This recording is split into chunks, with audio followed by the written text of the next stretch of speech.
Step 3, assigning the contract. So to your question, ma'am, marketing for the buyer. Person is selling an option or assigning an interest in a contract to purchase a real property must disclose to any potential buyer that the person is selling only an option or assigning an interest in a contract and that the person does not have legal title to the real property. There's an actual code for that, right? So that's legal shit. That's the only thing right now. Is there going to be more legislation coming forward in the future about you needing a license to wholesale? I think most likely. Most people are freaking the hell out from that. I get very excited because it doesn't affect me at all. Even if I wasn't licensed, I do not care. I'm very creative. There's a lot of ways of doing this. I can do a double close on a deal, which is I buy it. At that point, I am the owner. I bought it and then I resell it. I use transactional funds. There's so many ways of doing this business if you are resourceful and creative. So any legislation, I like it because it weeds out all the people that get scared from not doing the easy stuff. Assignment of contract. So you're finding the buyers. Like I said, it's here now, but typically I believe this is the part that you do first is find your buyers. So you go through RIAs. My preferred places aside from RIAs is networking groups, happy hours, lunches, coffee groups, because these groups are more intimate. They're more one-on-one. It's just a group of us. We're all having some beers, whatever, and just talking. You get to network much better.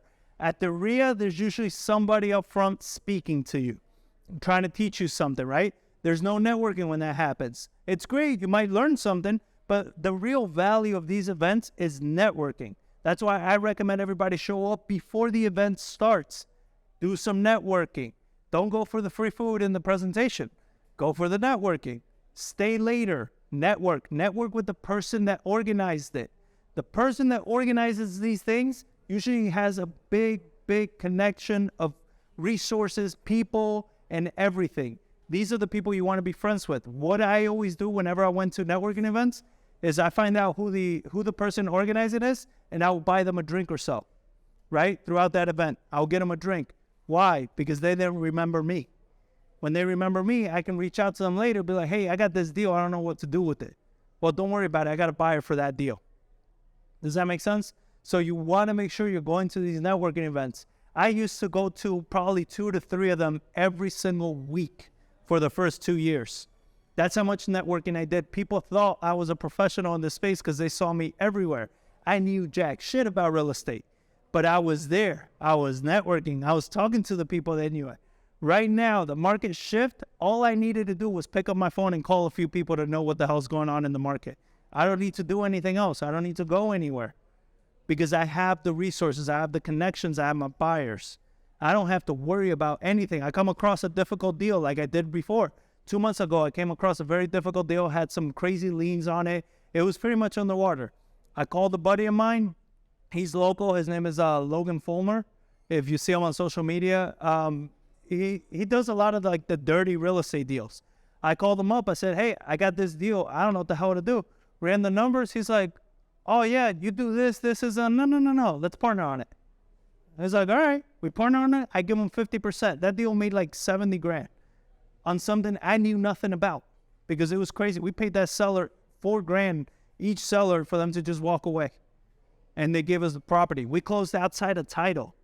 So we had no title insurance. Like, these are things I knew nothing about. You understand? But he knows a lot about. So I partner with somebody that knows a lot about it. But how do I know him? Because I'm out networking. You understand? So this is how you build your buyers list. Craigslist, I can't believe that's still there. So this presentation was actually put together by Dan. So you can tell that he's been in it for a couple decades. Facebook groups is another one. Type in San Antonio wholesaling, San Antonio real estate investors. All that, join every group possible. That's another place that you can find sellers. Like I said before, previous cash buyers from the MLS that owns multiple properties and hard money lenders as well. Hard money lenders is a good resource. Another good resource is Bigger Pockets. For those of you who don't know, go to biggerpockets.com. It's an online forum. It's pretty much full of investors and agents. And you can find people that are doing deals all the times in your area. You can find buyers there. Any questions on building your buyers list? Also on my YouTube channel, I have a whole playlist build out on how to find your buyers list, how to build your buyers list, and how to pre-qualify your buyers, because there's questions that we ask to make sure we're not dealing with other wholesalers. So we try to find buyers that way. Assignment of contract. The assignment of contract, the contract itself is actually not a TREC form. We had our attorney draft one up for us.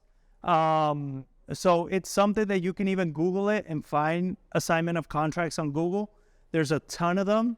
I would recommend that you always get them reviewed by a real estate attorney, not any attorney, a real estate attorney.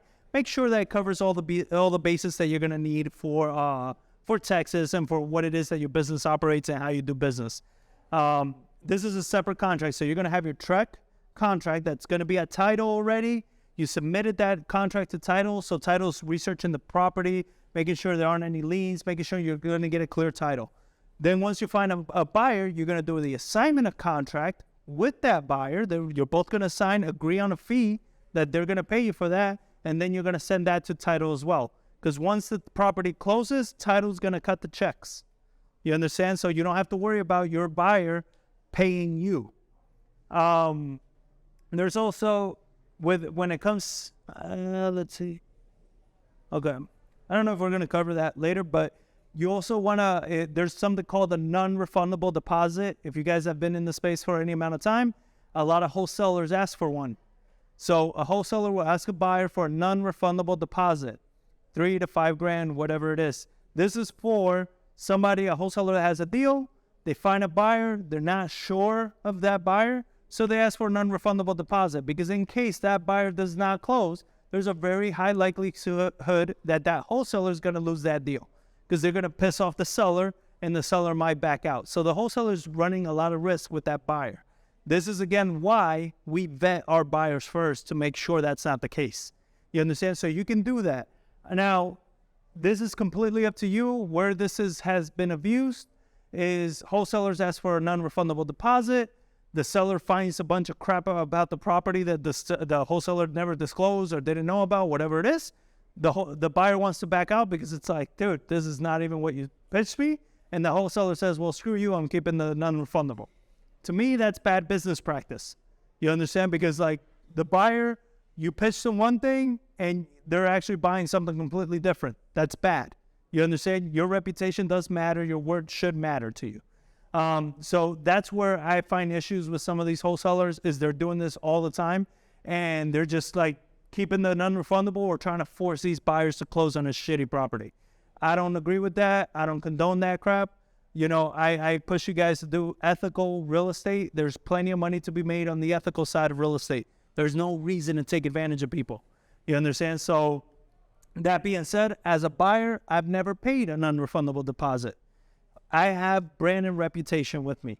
When I say yes to a deal, I buy it every single time. Not once have I backed away. You understand? So wholesalers know that about me, so they don't ask me for that, because I won't pay it because of just that. There's that risk that I'm like, if you know me, you know I'm going to close, and you're still asking me, I feel like you're going to screw me over. There's something in here that you're not disclosing. You understand? So I don't like doing that. But that's open to everybody. It depends on how you want to run it. So you have the standard HUD and a blind HUD. When you're doing a closing, you can do the standard HUD. It's what we all know, what we all have done in a traditional one. But you can do a blind HUD so the seller doesn't see that you're assigning this property. All the seller sees is that you're closing the property with them. That's all they need to see. They don't need to see anything else. Is there a problem with wholesaling the property? No, there isn't. But do sellers get, cuckoo about it sometimes? Yes. If you tell them I'm going to assign it and all this, then they'll be like, well, why are you making this money? Well, you can't. You understand? Like, without me, you're not going to make this money. Without me, you're not going to sell this house. So my time, my effort is worth this much, because I do have the buyer. You don't. You understand? So it's like, that's why I'm getting my assignment fee. Yes, ma'am. What's the commission on that? Is it variable? Do you get... Yeah, the commission on a wholesale. So that's your assignment fee, right? That's what we keep saying, the assignment fee. I like to operate backwards, where I look at where can I get it on the contract so it solves the seller's problems and everything. And then I look at where can I sell it so it makes sense for the buyer. And then whatever that difference is what I make. That could be, like I said, $128. It could be $75,000. All in between. You understand? I mean, it's a big range. It depends how well I structure that deal. Yeah. At the title company at closing, you get that check, Yeah. so the seller sees. No. No, that's what the blind HUD is. Because we don't, this doesn't all happen at the same time. Like, the seller can come in and sign in the morning, the buyer can come in and sign in the afternoon. You ask for a blind HUD. 100%. Yep. Just to avoid those situations. And when I'm doing the big, that I'm making a lot of money on a deal, that I'm maybe making, like pretty much anything over 30 grand, I'll end up doing what's called a double close. Because then if my buyer sees that they're paying me over 30 grand, they're like, hey, screw you, man. Like, I'm only making 25. It's like, well, what the hell does it matter? That's what you want to make. Like, I'm the type of buyer that I've helped wholesalers wholesale me deals that they make more on the wholesale fee than I made on the flip. But I don't care, because I want you making money so you bring me more deals. You understand? So I don't care if you make more money. All power to you, because there's going to be other ones that you're probably going to make 5 grand on. And that's fine too, right? Because everything is going to average out. There's going to be more deals than not that you're going to not make a lot of money on. And then you're going to have some really good home run deals. And you need those home run deals to carry you through the really shitty ones that you've done, right? So it's going to be a mixed bag of things like that. That's why you can't be emotional about, like, oh, it's, I'm making 50 grand. That's just greedy. Why is it greedy? If the seller got what they needed and they're happy, the buyer getting it for the price that he wants and he's happy, we're all happy. Why can't everybody win, right? Now, if you're taking advantage of the seller and they're like hurting, and then you're screwing over the buyer because you're not disclosing stuff, now is when we get into that murky stuff that you see a lot of shady investors get into. And that's the stuff that I don't like, I don't condone, and what upsets me about so many of the people that get into wholesaling just for the money. And they don't respect the process, they don't respect sellers, they don't respect buyers. I'm very big on reputation. I've been doing this for a long time. I don't have to worry about crossing the street and hiding my head. You understand? I've done business with investors for over 10 years. Well, not over 5 years. And I'm still doing business with the same investors. You understand? Nobody's ever run away from me. We still do business with everybody. That's more of how I like to operate. But a blind HUD is helpful with the sellers just because sellers are kind of like, they spook easy. You understand? So it's a process that they may not understand, and you don't have the time to explain or for them to understand. And then it's like, I'm still solving your problem. Why am I going to complicate it by trying to explain it to you and then risk losing the deal just because, you got scared? And then somebody's going to come in behind me, do the same thing. They're just not going to explain it to you.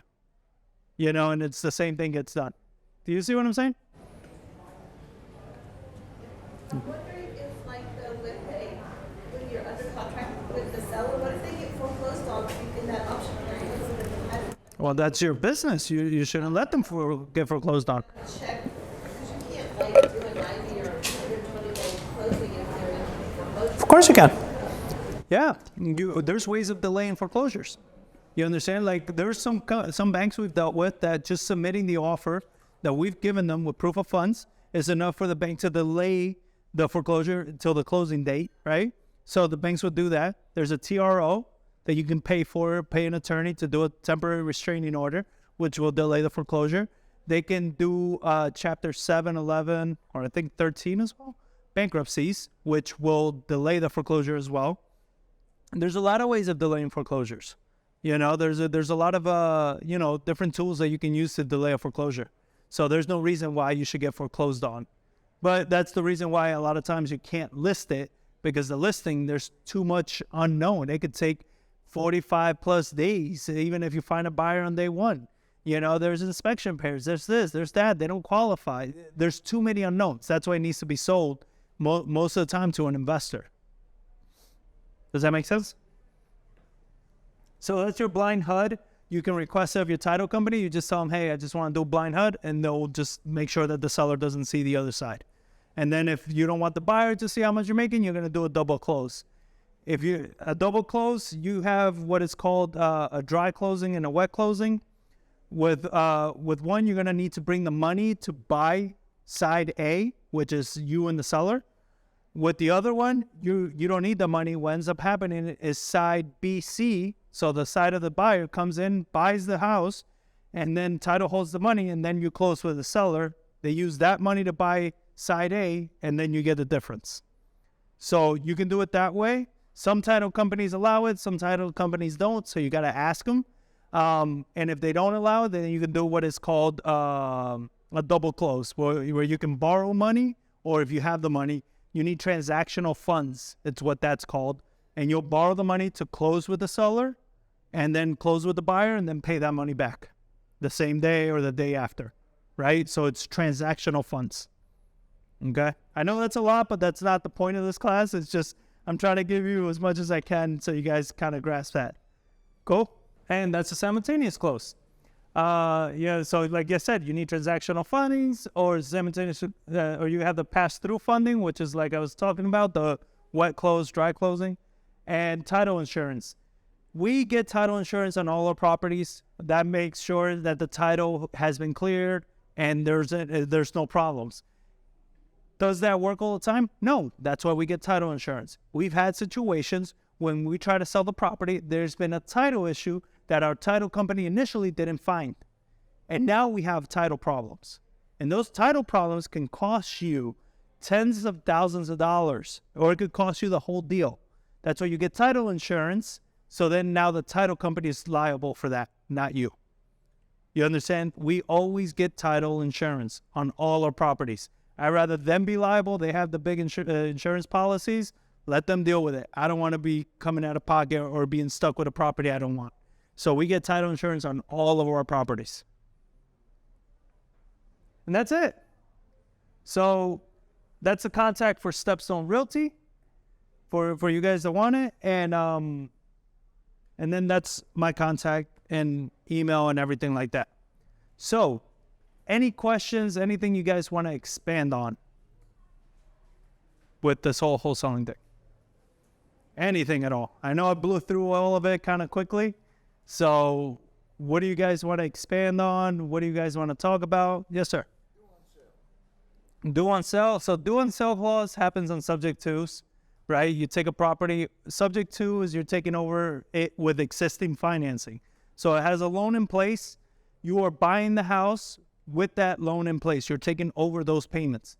So there is at most lender contracts, they have the due on sale clause that because that was done, it triggers the due on sale clause, which allows the bank to call the note due. That means that it forces you to pay the whole note right now, right? Does that happen? Yes, it does. It's happened to a few people. It happened to us because the seller was a pain in the ass and kept calling the bank. Like, what are you doing calling the bank? Stop it. We don't need to alert them. There's a few ways of avoiding that. One, you can close with Alan Chesker. He provides insurance on that. So if that was to happen, what he does is he actually gets the property, deeds it back to the seller. That automatically cancels the due on sale call that the bank just did. And then we'll deed it. Once that's been done and the bank says, okay, everything's good, they deed it back to you. And we can do that as many times as we want. Another thing you can do if you're dealing with a smaller lender, this is what we've done in the past. We reach out to a smaller bank. We tell them, hey, yes, we bought it. We're making the payments. I have a tenant in place. The person was going to lose the home. Everything is current. Everything is good. The lender's like, all right, cool. They withdraw it. Doesn't happen all the time, but when you're dealing with small lenders, that's another way of doing it. All right? So those are pretty much the two best ways. Another way is you actually sell the house. You go ahead, you do, because it's not like due on sale, give me the money now. They'll give you like 90 plus days before they even proceed with the foreclosure process at that point. So you have plenty of time, so you can go ahead and sell it. But there are times where there's just no equity, and that's what we told that small lender. We're like, look, there's no equity in this deal. Like nothing. You guys can foreclose, but then you're going to have to do a short sale or take a hit on it. So we're making payments. We got a tenant in there. We're cash flowing, and they're like, yeah, you're right. So they just let us stay. We'll execute it? Oh, yeah, there are lenders that will. Yeah, for sure. But there's always ways around it. That's why, again, the network matters. because when that happened to us, I didn't know what the hell to do. It was the first time it ever happened to me. Like, I was sold by every guru out there. That never happens. Bullshit, it does. And then it's like, what do you do at that point? So, but my network helped me out. I was able to reach out to people that have done this, and they, after I reached out, I was like, this is nothing.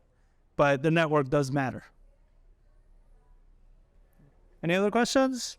Suggestions, thoughts, things that didn't make sense? No? Everybody's got it? Everybody's going to get out there wholesale tomorrow? I'm telling you, like, it's by far one of the best strategies. If you're agents, you're coming across sellers all the time. There are sellers that you just look at and they don't have the time. They're distressed. They need to do it. If you have a few buyers in your pocket, you can help them out in 2 seconds, and you can make a lot more than what a listing fee would be. Like a listing fee, you get your 3% or whatever it is. On a wholesale, I mean, we haven't done a wholesale in years that hasn't made us at least 20 grand. Like all of our wholesales. Now, we don't do, a lot of wholesalers have the mistake that they say, hey, I got this deal on the contract. I'm wholesaling it for 10. They just put an arbitrary number out. Like, I don't do that. I do whatever makes sense, right? Like, if a buyer comes in and they're like, I can pay you this, but it's only going to make me 4. All right. I better, it's still money. I'm not going to be mad at it. I still rather make something than nothing. I already marketed. I want to help out the homeowner, right? So I don't put an arbitrary number. I make sure to match it to whatever my buyer needs or wants. So that's what I do. And this is a basic class on wholesaling. This is just to give you an overview. I do classes on like sales that we go in deep on a script that I built out. It's like 9-10 pages long, but it works very well. And we go over scripts. We go over, cold calling techniques, marketing techniques, how to, stack lists. I use Excel for most of those things. I've gotten very nerdy with it because I used to be very, very broke. So I got very good at stacking, and I can stack a list in Excel in like 2 minutes instead of paying the software to do it. So we go over a lot of those things. So definitely, if you subscribe to our YouTube channel, or just reach out to me with anything, you get a deal, you get a seller that needs to sell, and you're like, I don't know what to do. Call me. And if they need to sell, there's something to do there. I've done short sales. We've done it all. We partner with wholesalers all the time. You want to learn the flip process, we partner with you on that too. We'll bring the money. We'll handle the renovations, and you get to learn that whole process of how to flip houses, how to do all that.